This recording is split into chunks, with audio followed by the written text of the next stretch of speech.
Alors, suite à la vidéo du patron d'Aston Martin qui critique les VE, je me suis rendu compte que j'avais pas fait de vidéo sur l'Aston Martin Rapide.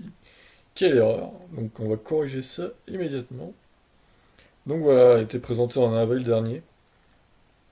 Et au final, elle est équipée de deux moteurs électriques montés à l'arrière qui délivrent une puissance de 610 chevaux et un couple de 950 Nm. C'est l'Aston Martin Rapide. Donc, ce sera la première voiture électrique de chez Aston Martin.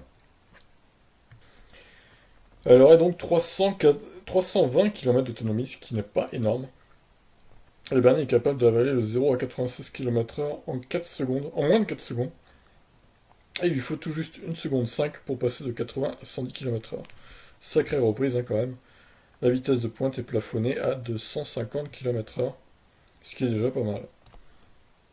Alors la batterie placée sous le capot avant de son côté une capacité de 65 kWh. Ouais, donc c'est un poil plus que le Kia Iniro et le Kona. 1 kWh de plus, on peut dire que c'est quasi similaire pour le coup.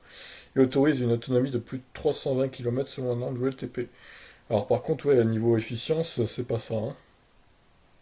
C'est quand même 120, 130 km de moins que les deux coréennes. Donc avec une batterie égale, ça fait assez mal quand même. Fonctionnant avec un courant de 800 volts, elle pourrait être chargée en seulement 1 heure, annonce Aston Martin.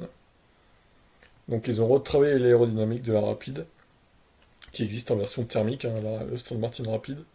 Là c'est la Rapide I. Pour cette version zéro émission, les ingénieurs de la marque se sont aussi attachés à améliorer l'aérodynamique de la Rapide avec notamment une face avant redessinée, un soubassement retravaillé, un plus grand diffuseur arrière et des jantes en aluminium forgé. Résultat, les progrès dans ce domaine sont de 8%, annonce la firme de Gaydon. Esthétiquement, on retrouve aussi une nouvelle calandre en nid d'abeille, tandis que l'intérieur reçoit la fibre de carbone et un combiné d'instrumentation numérique en 10 pouces. Alors, 155 exemplaires seulement pour cette voiture, qui sera produite au Pays de Galles. Le carnet de commande est d'ores et déjà ouvert, mais les prises ne sont disponibles que sur demande. Ça pourrait débuter autour de 230 000 euros. Les livraisons donc débuteraient fin d'année 2019, a priori, pour cette Aston Martin rapide.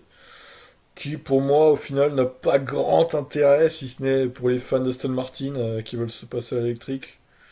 Après, elle n'a pas des perfs extraordinaires non plus, j'ai envie de dire. Donc, autant attendre la Tesla Roadster, si c'est pour avoir que 320 chevaux, 320 km d'autonomie.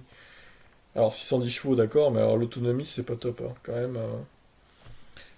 Ils auraient pu mettre une plus grosse batterie, je pense, et peut-être travailler un peu l'efficience, parce que là, c'est pas top. Donc voilà pour cette Aston Martin Rapide, n'hésitez pas à réagir, ça fait toujours plaisir. Je vais juste diffuser un poil la vidéo avant de vous quitter, voir un peu, parce qu'il n'y a pas de photo dans l'article, donc on va voir ça ensemble, cette Aston Martin. Bon, après voilà, c'est une belle voiture, il n'y a pas de souci, mais bon, elle est pas hyper convaincante niveau performance, quoi. On va dire qu'il y a mieux ailleurs et pour moins cher. Après voilà, ça plaira sûrement à certaines personnes qui... je pense que les 155 exemplaires partiront assez vite pour ma part. Allez, cette fois je vous laisse, ciao!